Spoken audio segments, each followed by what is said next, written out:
Uh-oh. Hello, everybody. Welcome to episode 30 of the STS guys. I'm Scott. Hey, it's Larry. Hey guys, it's Nate. And if you haven't noticed, the order of things is wrong here. Something's off. We're missing somebody. Weird. Yeah, we're missing a key player. Yes. A key member of the STS guys is absent here. And that is our normal kind of main host, I guess. Jeremy is out for the thing. He decided to go on vacation. So I guess from Arizona to the Caribbean. Hi Jeremy. Hey Jeremy, we miss you, buddy. Hey, Jeremy. Scott's not lying. Jeremy is like a pivotal member of this team. Right? He's kind of like our CEO and founder. He sets everything up. Like, I'm a little nervous without Jeremy here right now. I was like thinking about it today. I'm like, man, Jeremy's not here. I hope we do this okay. So to be fair, it didn't go that okay. Larry and I spent the last half an hour trying to figure out how to get this thing started. A few hiccups. There was a couple of hiccups. We didn't know what we were doing. But you know what? We're live on YouTube right now. Yay! We're live. Hey, there's people in the boys. chat. It totally worked. But I think we do have to point out that this is our 30th episode, right? And Jeremy is the only STS guy who was in the first 29 episodes. Yeah. Right. This ends his Cal Ripken-like streak of podcasting. Yeah. At 29. Like, Scott, I think you've only missed one, right? You were at that one when Scott's out sick. The Scott's Out Sick song. That was the only one you've missed, I'm pretty sure. Other than the one where you guys were in LA. Oh, right. Yeah. Because and obviously that was just that was circumstance. We're in circumstantial LA, but I only had the one. I missed the first 11 episodes. I've tried to be in each one since then. I think I might have missed one since then. But not having Jeremy here, this is weird, but we're gonna get through it. It is weird. We've got people in the chat already. We've got Eternal Optimist and Yoshi. What's up, guys? Yoshi, what's going on, guys? What is going on? So we have some people. I know, weird Sunday night live stream because life got in the way over the weekend. Well, you know what? Shout out to friend of the podcast, Stacy, who got married on Saturday. Yes, our first official guest on the STS guys. Right, episode 3. Right. She was on way back on episode 3. Well, she got married last night, and we were all hanging out at the wedding. Yes. So, thank you, Stacy. Congrats to you. That was an awesome reception. Congratulations. Yeah, it's a big thing, and we were all kind of partying it up last night and didn't get a chance to jump on here. So here we are on Sunday night. And I will have to point out to anybody who is listening to this in the future, who does our like SoundCloud or iTunes or anything, since we are live right now, and it's Sunday night at like 9 o'clock, we are probably going to end up posting that to our other channels on Monday. So if you're watching it late, we apologize. Normally, I know you should have it before Monday, but not this week. Nope. And again, Jeremy's the one who always does that. So Scott and I think we know how to do it. So if there's any hiccups, you can totally blame us. Yeah. I will tell you this. I was going to tell you this. There is a very good chance that I'm going to fuck it up. So just forewarning, it may not sound that great. No. Scott, I have full confidence in you. You should, Jeremy. You should not. We got it. The only thing I know is that Jeremy was talking about like, hey, man, I cannot wait to see the episode away from home. So at least we got an episode out there. He's going to be able to see it. He knows we're talking about him. Yeah, that dick is all about being able to listen to an episode that he's not on so he can try to give us pointers later. Right. And yes, and as we say, Brian and Yoshi jumping in here with the comment on the 30th episode. Yeah, that's huge for us. We did not know back in August when we started this that we'd be jumping in here already in April and 30 episodes in. This is amazing. It's a pretty big number. Yeah, how we still come up with stuff to do week to week still blows my mind. But apparently there's enough nerdy shit that goes on that we can still jump on here and each week talk to you guys and BS with each other. the fact that we actually have people joining at episode 30 is pretty cool. So thanks, guys, for your awesome support all the time. That's what keeps us going. That's why we keep coming back. I thought by this point we'd have scared a lot of you guys away. So cheers. So thanks for coming back. Yes. No, episode 30, it's a big deal. And aside from like a few hiccups around Christmas, like we haven't missed many weeks. So we've done a really good job, guys. Yeah, Yoshi, we wish Jeremy was here too. Yeah, we all do. We all feel his loss right now. Yeah. So anything interesting happening this week, guys? Other than the wedding, I think well, I know, Nate, I know that you didn't get a chance to, but I am very excited for the movie that Larry and I both saw over the weekend, which was Ready Player One. Yeah, I have not seen the movie, but I'm really excited to hear what you guys think. We kind of talked a little bit already, and there's some things that I've seen. So I'll chime in when I can, but I'm going to let you guys take the lead on how you thought. Yeah, cool. Well, I want to point out some Eternal Optimist, who's in our chat, had one of his comments earlier was love the book and the movie. So moving on, it was a lot of changes, or at least some changes from the book. I am still in the process of reading it, so I will not be able to elaborate as much on the changes, but I know there have been some different ones. So Eternal, if you're on there, if there's anything that you thought stood out different between the two, throw it in the chat because we'd love to bring it up here. Fair warning too, right? Fair warning, mild spoilers.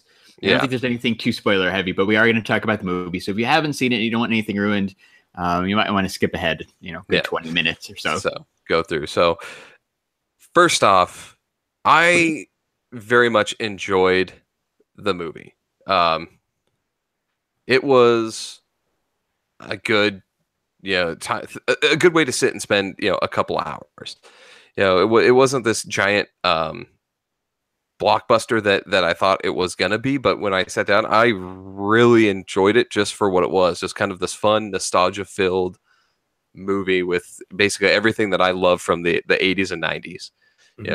Go there and like Eternal brought up the whole ending scene where you have the Iron Giant and Gundam versus the Mechagodzilla at the end. Like that is most amazing. That is the most epic fight that you could possibly have. Between them, and you didn't. I kind of knew that they foreshadowed the Iron Giant, right? That was going to come out at the end. At the beginning they see it. They actually make mention that they have the robots in the guy's shop, and he's building it. And you're like, oh, cool. And I'm like, all right. At some point, they're going to bust that robot out, right? Like it was in the trailers too. Yeah, there's a Funko Pop of it. Like it was spoiled well in advance. So I knew that was going to happen, but the fact that the bad guy busts out the Mechagodzilla and starts driving that, and then the fact that they're waiting, the dude uses the little gauntlet from the beginning to turn into a Gundam, and so you have the two fight. Like, who would have thought that in our day we'd ever have a movie like in theaters? It's not like a direct B movie or something like that where that would happen. Like, that is amazing. Just I really want to know what it cost them to get licensing for as many people as they threw in that movie.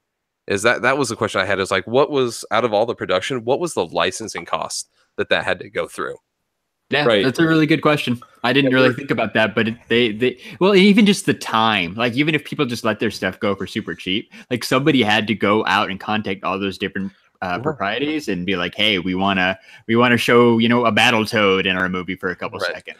So, and me and Scott were kind of talking about that earlier this week, like, geez, the amount of licenses, because I don't think there's like, I know there's a running number, but it's like well over 200 different references of, different licenses, and like how much do they have to spend for that? But then also on the flip side, like we're going to show you in a Steven Spielberg movie, for a few seconds. So I doubt they had that big of a fight. Like, this movie's going to be popular. People are going to love to go see it. Yeah. It's like super nostalgia heavy. That's the cool thing that I've seen. If you're a child of the 80s or even of the 90s, like there's so many references that you can grab onto. So, yeah, the licenses is pretty cool. Right. Like it made things that weren't so relevant, like even Iron Giant, right? Nobody was thinking about Iron Giant very much anymore. Yeah. It brought those things back to the forefront of the mind, which just helps those things get people interested in checking them out again. So, yeah, I don't think there's too much many fees involved in it. I'm sure everybody's just happy to be part of it. Right. And Eternal, yeah, I was kind of bummed out.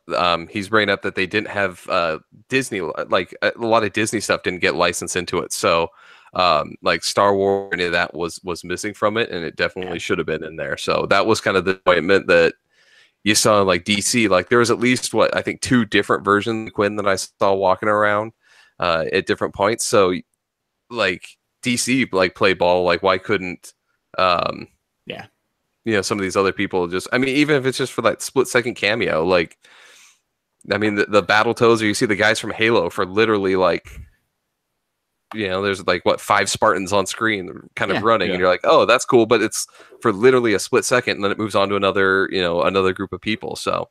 Yeah, I think Eternal, I didn't even actually think about that too heavily before you brought that up. Like, there's no Star Wars, there's no Marvel, but, they make so many other references that it kind of falls by the wayside a little bit. Like you just don't really think about it until somebody kind of points it out. Like, hey, there's not a lot of Marvel or Star Wars in here. Oh, you're right. I didn't even notice it at first. No, there wasn't a lot. They had a ton from like Universal and a lot of the video game properties that I noticed that were in there. But yeah, nothing Star Wars at all. And surprisingly, I didn't see any real, like, I know they were supposed to be in there, but I didn't see any real Mortal Kombat characters. I know that the one of the guys has like a button with the Mortal Kombat like symbol on it, but I don't see a lot of the characters, and they're supposedly in there, but I'm sure it's just a flash scene in the background somewhere. But it's like you're gonna have to get the Blu-ray if you want to catch everything, pause it, and slow mo, and be there's Scorpion, there and apparently there was a couple of Marvel characters supposed to be in there, but I didn't hear anything about their licensing, so that may just be a myth. But some people are swearing online that they saw a couple of the Marvel characters. But yeah, it's funny that you say that, Larry, because that's the first thing that Jeremy talked about. He's like, I just wanted to come out on Blu-ray so I can pause and watch all these different characters and point them out and say like, oh, that's this, that's this. So it's funny that you brought up the exact same thing. Yeah. So while that was cool, right? Like Scott mentioned, the Halo guys were on the screen for like 2 seconds and it pans to something else.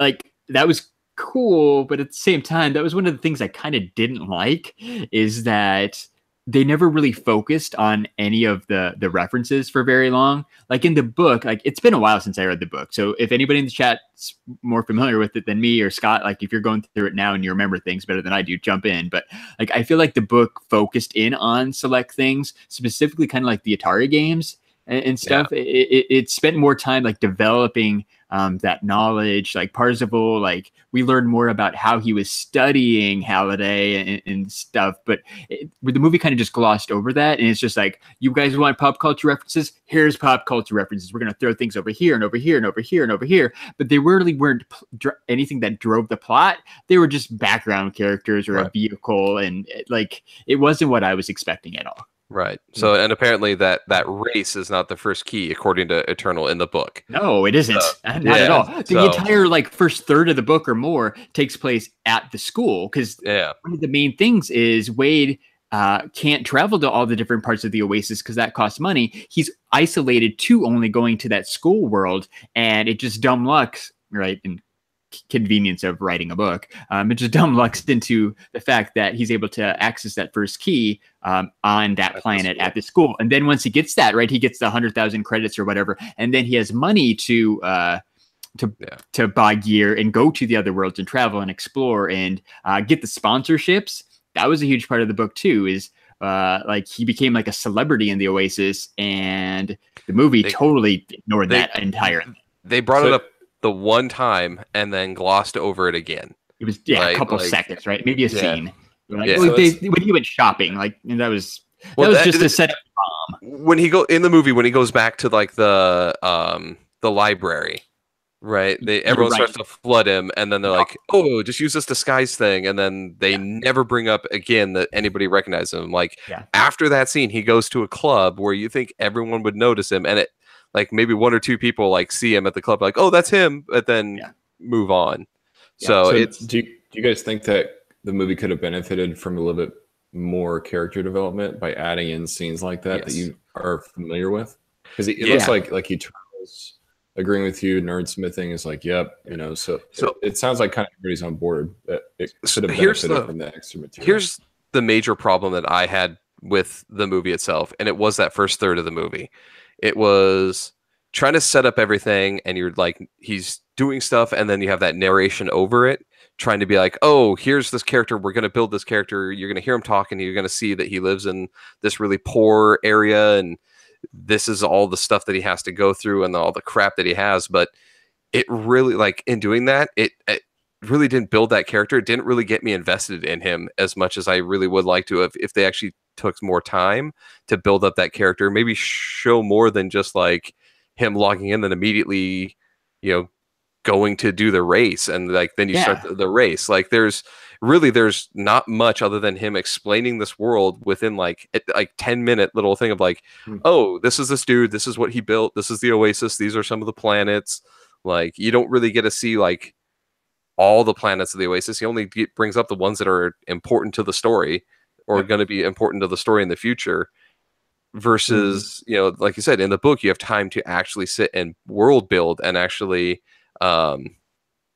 expand on that and kind of bring up that character and like what's going on. And then you find out about the challenge and it's with the, the keys and everything. And it's just immediately go. And like, you're trying to worry about this character. By the end of the story, I was kind of, it was invested because I wanted to, it was a decent story, but that first part of it really was like, okay, let's build on this. Like, I want to know more about what's going on. Like, it jumps into it way too fast. It's like, like you said, it's probably 10 minutes in and they're at that race, which is, he finds the first key. Like it's super, super fast. And it doesn't stop from there. He finds the first key. Then, it's intriguing to get the keys, get the clues, get the puzzles, but they figured the stuff out so fast because they're trying to cram so much into a short movie, which I totally get. I get why they made some of these changes, but at the same time, like after reading the book, it takes away from a lot of it.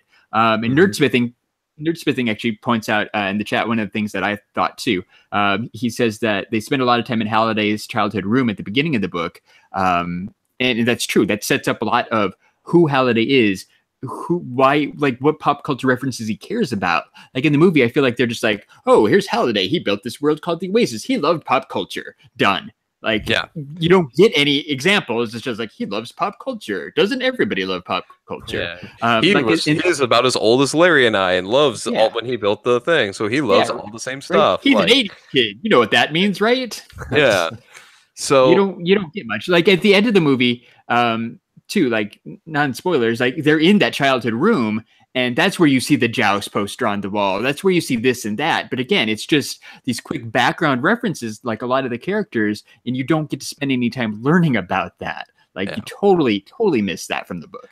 So, and that really was like the one thing that kind of hit me is that it started off with just like an assumption that you're gonna this is the main character and you're gonna like him, and then it kind of moves into like all these things. It's these quick hits. And like, if you just know that it's supposed to be a couple of days, like it's only a couple of days, but it seems like, okay, it's been an hour. He found all 3 keys. Like it makes it seem like they spent no real time or had no major effort to be able to get each of these keys and go through all the challenges. Yeah. It was too easy. And they bring it up like the riddles for the things were just like, yeah, wait. I forget which. It must be the second one.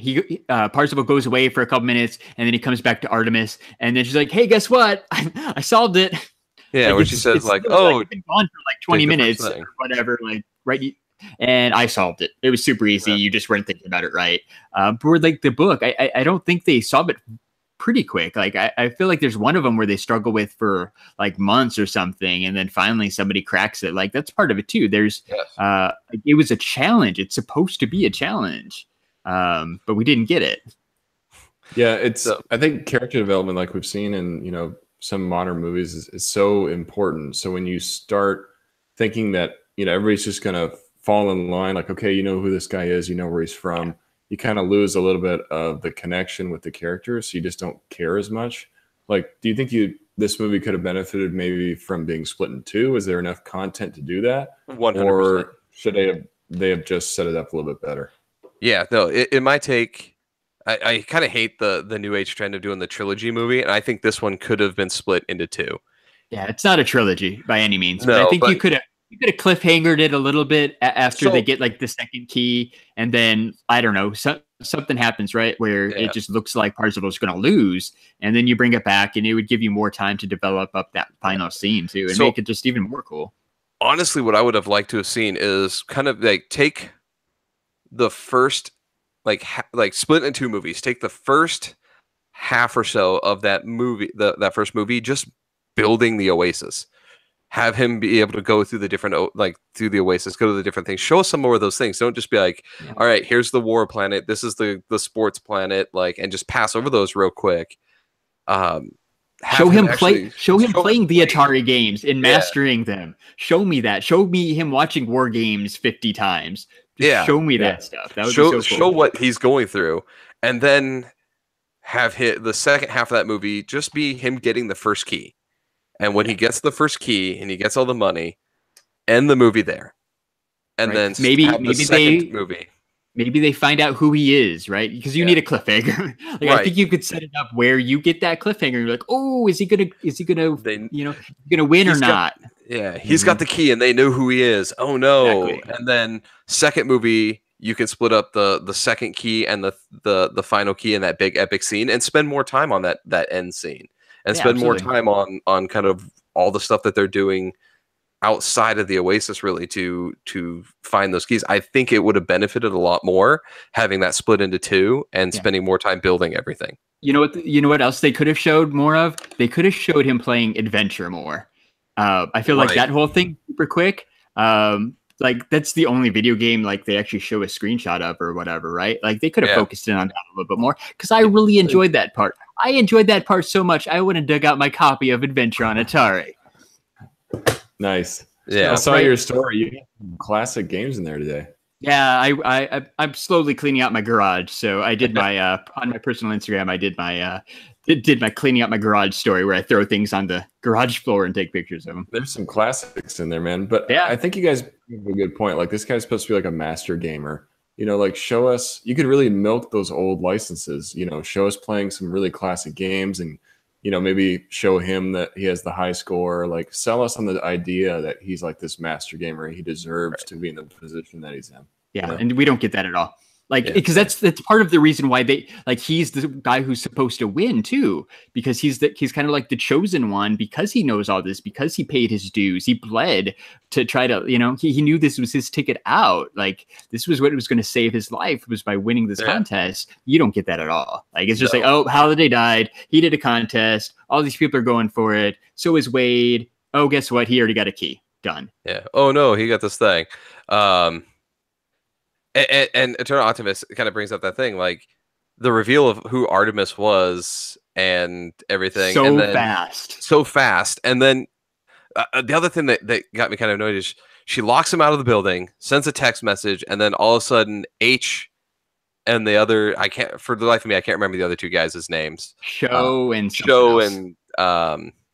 kind of the other guy is the one that pulls up the Gundam. Like for whatever reason, I'm drawing a blank here, but they're there in the van immediately. Yeah. And I get why in the book, right, they don't meet till the end. I get why you have to have them meet up earlier in the movie. That's fine. However, Parzival and Artemis fall in love so fast too. They're like, oh, we just met. Like, oh, guess what? I love you. I love you too. Right. It's just so fast. And Eternal Optimist brings up the thing in the books. Those guys are in Japan. So what convenience that Parzival, Artemis, the other two, and H all everybody lives in what, Columbus, Ohio, right? Is where they're at. So they all live right there.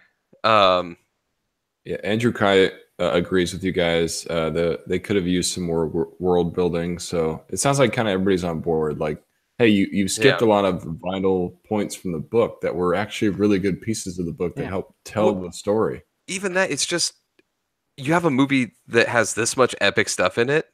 You have to cut stuff out to try to cram it down into 2 hours. A book like that is not, in most books, and it's the same reason I feel that video game movies always fail, is because you're trying to take a story that's being told over a medium that doesn't have a length, right? Like it doesn't have a minimum or a maximum length that you can really go. Like a book, you can write it as long as you need to tell that story. A video game, you can make it, most games, 13, 14 on average, up to like 20 or 30 hours of storytelling.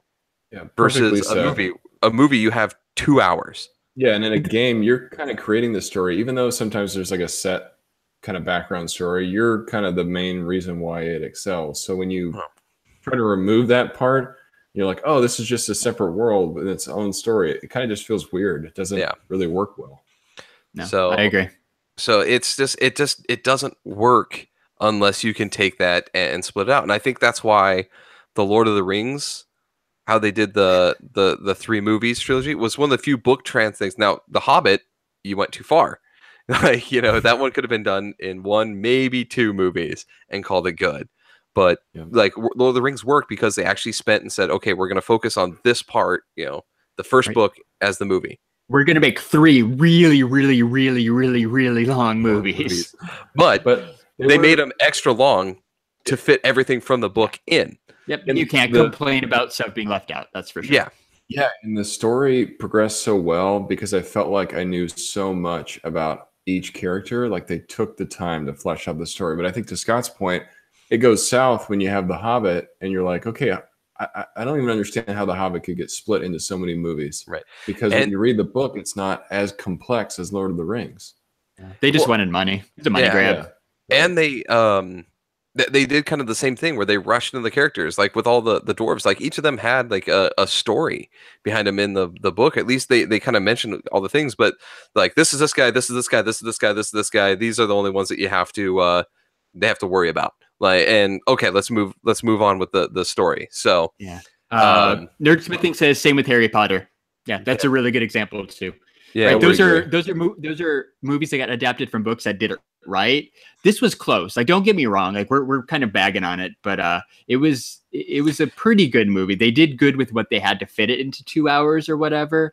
Like, I enjoyed it. I just expected more. Yeah. And honestly, I mean, we're kind of ragging on the movie a little bit here, but we looked at it, and I think if I was recently, it may have updated, but on what was that, Rotten Tomatoes, I think the movie's getting a 75 and then a user score of 80. Yeah. I agree with it. That is. So where does that fall on Scott's 1 to 5 ranking? That doesn't exactly a normal percentage. No. We have that in a minute. It's there's not a 0.5 in this one. I call this one a straight up 4 out of 5. To me, all right, that is a 4 out of 5 for me. That is a good that 80% that they give a user score is right where I sit at the movie. Yes, I very much enjoyed the movie. I was very entertaining. Like I said, it was like story points, and it's kind of nitpicking at this point, but like I really actually enjoyed the film and dude, 4 out of 5 is a really good score. Yeah, it's a great movie. It's a good movie, but like again, they could have done so much more with it. That's the best way. Yeah, I agree. Rotten Tomatoes is not the best one to go through, but yeah, like it's I think it's we bitch about the movies the most that we like the best, I guess. So yeah, it's just because we had high expectations. Yeah, going into it and things like, I mean, you cannot say, I mean, the one thing that everyone talks about that end scene, but no one's really bringing up how awesome that all the stuff that happened in the Shining area was. With the twins. They had like the scary bathroom lady. The scary bathroom lady, which was like, obviously they bring it up. There's no scary bathroom lady in the Shining or whatever, but the room 237, like they had all the right references to the Shining in that I like. As soon as I saw that they were going to the Overlook Hotel, I was like, yes, like it was one of the greatest things ever. Nerdsmithing says he did a video on his YouTube channel about it. You guys, that's one thing about these live stream guys. Check out each other's channels. Yeah. Check out Nerdsmithing's channels. We do this because we're trying to share. You guys want to come and see our stuff. We want to promote your stuff too. Yes. So I haven't have your own channel right in there. Nerdsmithing. I haven't watched that video yet, but I'll go check it out after we wrap this up, man, for sure. And then like before I give my ranking, if you guys in the chat want to jump in with your rankings, like out of 5, let us know what you think too. So both Nerdsmithing and Eternal Optimist said they really liked it. But if you guys don't mind, jump on there and give your like out of 5, like 5 stars. What would you guys give the movie? Just so we have some additional people in here, so we can kind of make an official STS guys score here. Yeah, so do you agree with Scott's score, or do you think it's worse? So I don't think it's gonna be worse. I do not agree with Scott's score. Ooh. And it's partially because since we've been ranking movies, like I feel like I'm somewhat of an expert at this now, and I have a standard I have to live up to. Are you getting a little snooty? Oh yeah, totally. Yeah, my note. Larry is now, he's done 8 of these, and he is now a professional movie reviewer. It's not even 8, it's like 3. There's a lot of 4s going in the chats, right? Heather, Nerdsmithing, Doomsday Comics, Brian Zapita. A lot of everybody's throwing down 4. So I'm gonna blow it. I'm gonna break that curve and say I'm gonna give it a 2. Like it was good. Like it was below average, but like so here's where I'm going though. I was gonna say those are fighting words, so well, let me explain. So again, it's partially because of my previous rankings. Again, they're on the record, so I feel like I have like a standard to uphold now. I give Black Panther a 3. Black Panther was better than this. So I don't feel that I can give Ready Player One a 3 if I give Black Panther a 3. So I'm gonna drop it down 1 and give it a 2. You can go still 2. a good movie. You can go 2.5. I can go 2.5. You can go 2.5. Give that a I'll go 2.5. Right, my official Larry STS guys ranking for Ready Player One, 2.5. Like it was good, not great, kind of right in the middle. It could have been better for a lot of the stuff we said. Because even forget the stuff about the book. I just think it moved way too fast, and they just didn't take the time to focus on anything. Had they done that, it would have been probably a 4 for me. But I'm gonna stick with my 2.5. It was. What do you think, though, Scott, on my Black Panther scale? Do you think what would you rather watch again right now, Black Panther or Ready Player One? Yeah, honestly, I would love to rewatch Black Panther instead. But just in terms of like my 4 really comes from the fact that I went to the movie not really having a major expectation. Right, it's a book adaptation; those usually don't pan out, and when you go in there, and I sat and I literally had my eyes locked to that screen, and there was problems with the story and everything, but I was entertained and was engaged the entire time. And I think for me, that was really what's going to determine a good, for me, that's a good movie. If I can sit and watch it and I'm entertained and I'm ready to see what happens next and go through, like, that was great for me. Like it really was perfect for me for what it is, like for what the movie brought to like the screen. It was something that really we've never seen before, and to me that helps out. That's what counts. So, at the end of the day, like we're not going to agree on scores. That's kind of like the best part about our group is we never agree on scores. We always have different scores. However, go watch our Black Panther one and see the argument that happened with that one. Seriously, we were totally divided right down the middle. But if you go in and you enjoy the movie and for you it was worth it, that's all that matters. So if you guys are interested, just go see it. Don't listen to us. We're not experts. We don't know what the hell we're talking about half the time. Clearly not. Just go check it out. It's definitely worth seeing. Yeah. Even if you wait till Blu-ray so you can freeze frame every scene, like it's definitely worth it. So, like I said, there's never another movie where you're going to see the Iron Giant and Gundam fight Mechagodzilla while another dude's driving the DeLorean around throwing Chucky at the bad guys. Chucky was pretty cool. Right, you just sold the movie for me, man. Just listen to the sentence I just brought out. Right. Just repeat that back in your head, everybody. Yeah, just repeat that back. What I all at once said. All the while, every like video game person is fighting like the evil corporation, which I thought was really hilarious. That the evil corporation is IOI, right? Which I don't know if like because when the book was written, if they came out, but IOI is actually a software company that makes video games. So there is actually an IOI software corporation, which makes it even funner. But to me, I was like, oh look, it's EA. Like that's what happened. That's EA. Look, they just grew up and changed their name. Yeah. So you know what, Scott? I feel like it's time for a giveaway. I think it is too. We got enough people in the chat here. So So, you know what? We had an initial one here that we were going to ask question, but I'm going to change it up here. So we have a couple of folks here that enjoyed everything. So for anybody who's seen it, we're going to do this giveaway. What's the prize? So, the prize is the digital copy of The Last Jedi, correct? Yep. Right. Jeremy texted me his code for Last Jedi, so we're gonna offer it up to you guys so you can watch the new Star Wars. So anyone who see it, go ahead and throw in the comments here. Who is your favorite character from the Ready Player One movie? Well, and if you haven't, first person, go. First person, and if you haven't seen it, guys, go put it in there. Free digital copy of. And if you haven't seen it, you can throw my name on there. Okay, so Eternal says I already have it. He's not going to play. Yeah, take it a pass. Free digital copy, guys. Favorite character from Ready Player One. Or just throw a name of one of the STS guys if you haven't seen the movie. Just somebody throw a fucking name. Put anything in there, guys. You can just put a random Heather. Heather got it. Well done. Congrats, Heather. You are the winner of a digital code for Star Wars The Last Jedi. We're trying to give as many people away. Does somebody say something? Everyone's like, pass. Everyone's like, I've already got it. Everybody else has it, so that's okay. So Heather, email us your contact information, and I'll make sure you get it. It's like, Jesus Christ, it cannot be this hard. we can't even give away this code, guys. Please just put something in the chat. Yeah, Brian, I'm glad you sat out because you have won the last 2 digital copies. All right. I think Brian might have actually won a code for Star Wars Last Jedi in our last one. So you already have this. Yeah, he already got the Last Jedi code. So that one didn't go so well, right? Right. Do you guys? So the people in the chat, do you guys like Funko Pops? Does anybody collect Pops? Does anyone like Star Wars? Everybody has to like some Funko Pop. I just need somebody to say yes, and then we can keep the giveaway train rolling. We got another giveaway here. Do you like Funko Pops, everyone? Hold on. Doomsday Comics. Yes. Yep. Everyone's saying yep.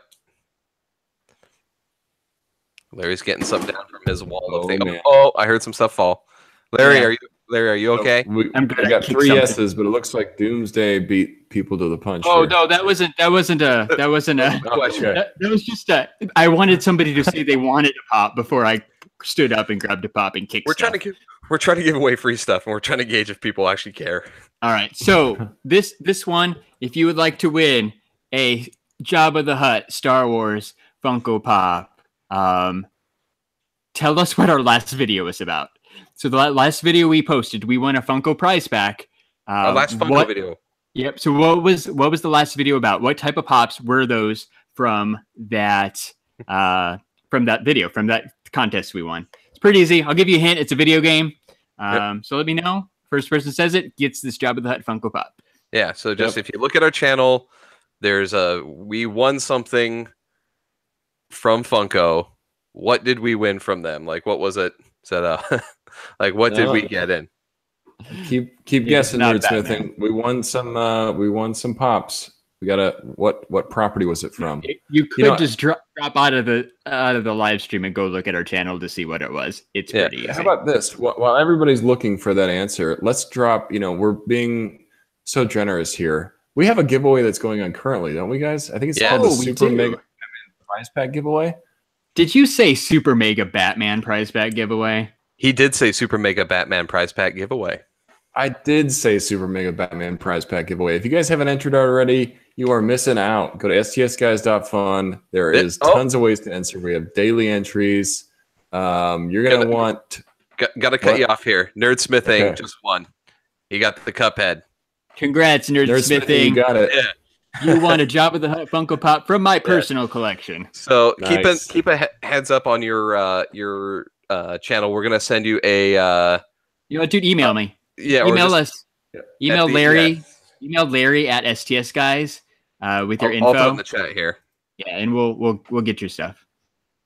Send Larry a quick email. We'll make sure that Funko Pop gets your way at Nerdsmithing. And thanks for playing. Thanks for going and checking it out. Yeah. So go ahead, shoot us an email with all your info, and then we'll get that shipped out to you. Yeah, awesome.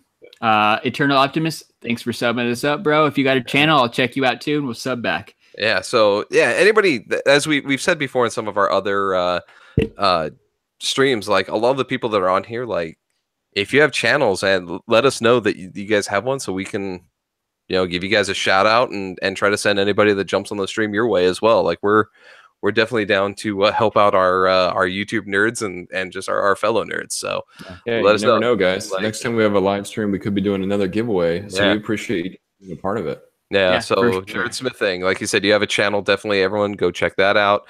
Like I said, Eternal, if you got one, or Brian, anybody, if you got a channel, say let us know. We'll definitely try to push people your way and kind of pimp your stuff. So, absolutely.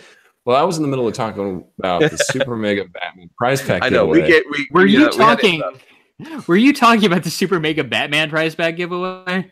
I interrupted him talking about the Super Mega Batman prize pack giveaway.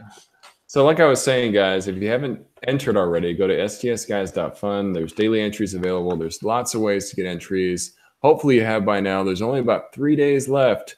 3 days to get your entries in there.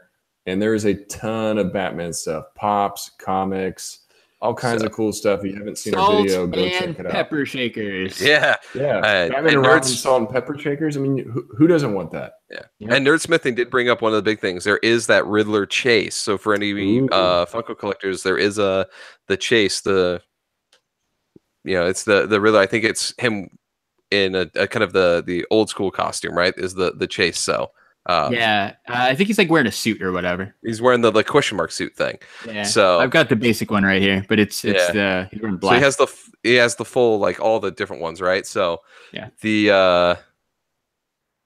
going to be the big draw. I think is that chase Funko that's going to be out there as well.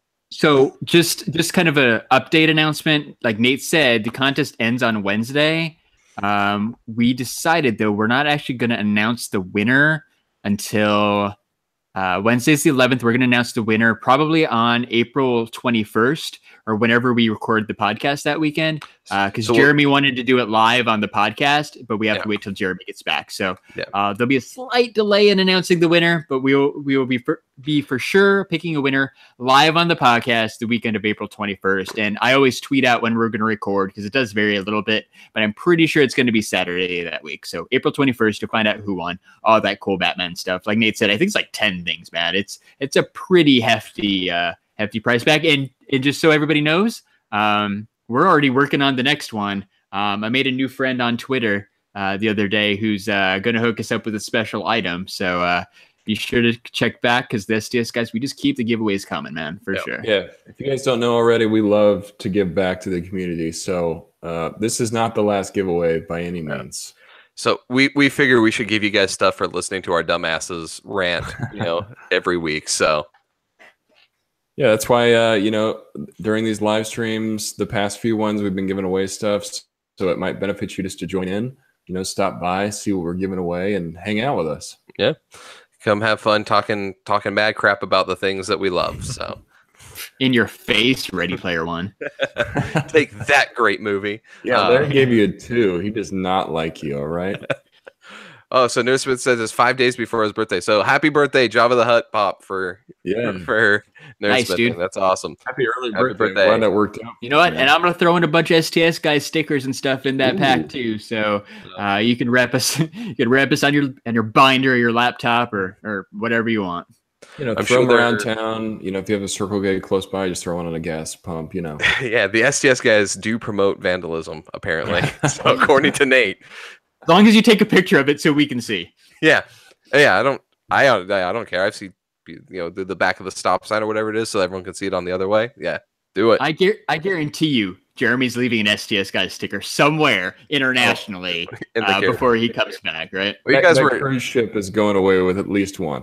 Yeah, somewhere on there. Like some random palm tree or something. It's getting an STS guy sticker on it too. So that's in fine. your face, international countries. Well, you guys left a bunch in LA, so. We did, Next vacation I go, I don't even know where it's going to be, but I'm going to be tagging a bunch of crap up with that sticker. Yeah, Jeremy and I walked like the 2 miles, which, my God, if you haven't walked 2 miles, which we hadn't because we're old, we walked the 2 miles from Roscoe's Chicken and Waffles on like Sunset Boulevard to Meltdown Comics. it took forever. But yeah, there's a lot of cool stuff and a lot of cool places to leave stickers. However, it's with a heavy heart. I have to make the announcement that I just saw on Twitter today that Meltdown Comics shut down. What? Meltdown Comics is now officially closed, and there was an STS Guys sticker on their back door. So, oh no. Yeah, hopefully we didn't cause them to shut down. Well, yeah, it was our sticker that did it. That was the last job. That was that one thing. Like, oh, they support those jackasses no more. No, that's the guys standing outside looking at the sticker, say, "Damn you, STS guys!" Yeah, like Nerdist did a lot of their stuff there. Right? It was a comic wise, it was just an okay shop, but it's like right off Hollywood Boulevard, like maybe half a mile from like the Chinese theater and the main Walk of Fame place, and it's a shame. It was not the best shop, but it was like a super well known shop. There's not that many shops that you can like Midtown, all those Planet. Things. Yeah. It's the only West Coast one that I know of. Yeah, that people you can say and you're like, oh, I recognize that name. That's huge that they shut down. Yeah. Speaking of LA. When we were in LA, we did have an awesome opportunity to meet the three of the guys from AMC's Comic Book Men. Right, we met Ming, Brian, and Mike Zapsik. And there's a really special episode of Comic Book Man that's airing tonight. So if you guys like Pops, the Comic Book Man and Kevin Smith are headed to Funko HQ in Everett, Washington. Do me a favor and totally watch that. Go tweet out that you're watching it. Let the world know how much we appreciate Funko and how awesome they are. Because like Brian Mariotti is going to be on TV tonight, like the CEO. It's pretty special and it's going to be pretty awesome. So cool. please watch that. Give them some shout outs too. That's awesome. Yeah, I'm stoked for it. In case you didn't know. Yeah, like I'm not. Really cool. We like it was at the grand opening. Like I won't be in it, but like I've already seen the commercial trailer, and there's a few people I know that are in it. So I'm pretty stoked to check that out. Cool. Brian says he's watching it right now. Right on, Brian. There you go, Brian. It doesn't hit to like midnight our time, so I've got like 2 hours left. I probably won't stay up. That's a DVR, but yeah, it'll go through. So that works. Well, yeah, coming into it, I think. At this point, guys, are we ready for Larry to do a shill game? Shill away, Larry. There's a couple of things, though. We have upcoming events that we can talk about. Oh, yes. We do have. I completely forgot about this. So we've got a big upcoming event, guys. Yes. The STS guys were lucky enough to get media passes for Phoenix Comic Fest. We will be there showing you guys a bunch of videos. We're going to try to meet some of the creators. There's some writers, there's some artists there. There's all kinds of cool stuff that's going to be at Phoenix Comic Fest. So look out for our content coming from there. It's going to be a lot of fun. Yeah. If you've seen any of our other videos, you know that we love going out to like the cons and kind of doing our thing over there and BSing and talking with a lot of the comic book writers and trying to meet celebrities. We really haven't been that successful, but we've tried. But yeah, two creators in particular that I'm really excited to hopefully meet, maybe get a chance to talk to, hopefully, fingers crossed, do like an interview with one of them. Greg Capullo and Scott Snyder.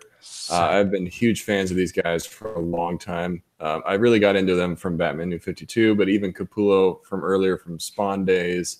Always been a fan of Scott Snyder's writing. That's kind of the big celebrity guest that I'm excited for. Yeah. How about you guys? Same. I'm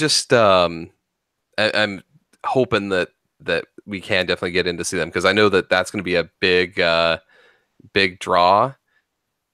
Is those two characters? Because really, those are the only two big, huge ones I think they've announced so far, right? So I think that's going to be a big draw. So we really want to try to get in and get those guys early. But yeah, it's something that we want to. They're two that we want to at least talk to.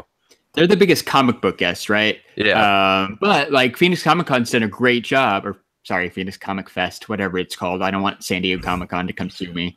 Watch it, Larry. But they've got some of the Guardians of the Galaxy stars too, like Michael Rooker, Bautista, that other guy, James Gunn's brother, Sean Gunn. William Shatner's going to be there. Yeah. There's a really awesome list. I saw autographs for Bautista were only $60. That's not bad. I'm still kicking that around in my head. Like I wouldn't mind meeting Bautista. Well, if anybody is a fan of the the Marvel's Agents of S.H.I.E.L.D., Ming-Na Wen, who's Agent May, also the voice of Mulan, is going to be there, which is kind of the first time we've had one of the like Marvel TV people outside of I'm brain farting his name. The Punisher was there back when he was on Walking Dead. Oh yeah, that was forever ago. Yeah, that was a long time ago. So we haven't had a lot of the local folks or the TV folks show up. So this will be the first big one. And they said they're still announcing guests. So if you're anywhere in the Southwest, you definitely want to head down to Phoenix. I think it's Memorial Day weekend, so we're probably like 6 weeks away, 7 weeks away. We're getting ready though. The STS guys will be there. If you guys are going, definitely come find us. We'll have stickers, buttons, that kind of stuff. I heard a rumor that we're actually doing a group cosplay one day too. Like it's gonna be lit, man. Not to let any give it away because this won't. But I got the clothing parts for it delivered in the mail. How does yours fit, Scott? Because mine's a little tight in the crotch. So mine is good, but I'm fat, right? So trying to get it on. For anyone knows, it is a jumpsuit. So I got it on just fine, but then taking it off because it got kind of tight around the midsection was not the easiest thing. I kind of struggled for a little bit. I thought I guess I'm wearing a jumpsuit for the rest of my life. I was made fun of when I was taking mine off too. It's like there's got to be an art to it, which I have not figured out yet. I'm way too awkward. I kind of got like a penguin with my arms on the back. I was like, oh god, I'm stuck. I don't know what I'm doing. So the question is, who are you going to call when you see the STS guys in their cosplay? Well done, Nate. Hopefully the police. Well, no, Child Protective Services. Yeah. You're gonna call CPS. Oh my god, get these people away from my children. They should do that just in general, to be honest. Right. Hey, little boy, you like podcasts? Yeah. Come listen Don't say it like that, Larry. No. Have a sticker. Come here, little boy. Yeah. Yeah. So we'll be there. Like I said, we've got some other stuff planned too. Jeremy and I are working out the details on what should be a pretty awesome giveaway. That's going to be related to one of those videos, or at least our trip in general. So again, if you like Pops, man, I'm your guy. You'll definitely want to stick with the STS guys because I'm going to say it might be a little grayly. It's going to be pretty epic. So you definitely want to follow all of our Phoenix Comic Fest coverage. I'm intrigued. You know what? And you can do so by following us on Instagram at STS Guys, on Twitter at STS Guys, on Facebook at The STS Guys, and I am Larry from The STS Guys, shilling like a villain. There you go. Master Larry. You are just really good at spelling that out. I've tried to do it in some of the videos, and I literally am like, just come look at us on stuff. Go to our website. I'm gonna make fun of Jeremy. Jeremy does an awful job at it too. I always get to the end and I'm like, oh shit, I have to shill. Follow us here, follow us there. But Larry gets hit every single time. No, I just say goodbye. I'm like, all right, go find us on our stuff. Yeah, you guys know where we are by this point. Yeah. There's links, right? Like we have a website with links. You can go look at everything there. Check it out. We do have a website with cool email addresses too, like Larry at STS Guys. Like we're legit. Yeah, and Brian asked, just so everybody knows, because we got 3 days for you guys to enter. Go to stsguys.fun, follow the different links. There's tons of different entries you can get just by following all the standard ones, and then you can do daily entries up until the Wednesdays. So you still have a lot of time to get a lot of good entries in, guys. For sure. So cool. Yeah. So for that, I guess that kind of concludes episode 30 of the STS Guys. I've Scott. Hey. And I fucked it up. Wait, do it again. I don't know the actual ending. We're I don't know. Right. Well, thank you guys for watching. He's Scott. I'm Larry. That's Nate. We're the STS Guys. We'll see you guys next week. Have a good night, everybody. We miss you. We miss you, Jeremy. We miss you, Jeremy. Peace out, brother. Bye, guys.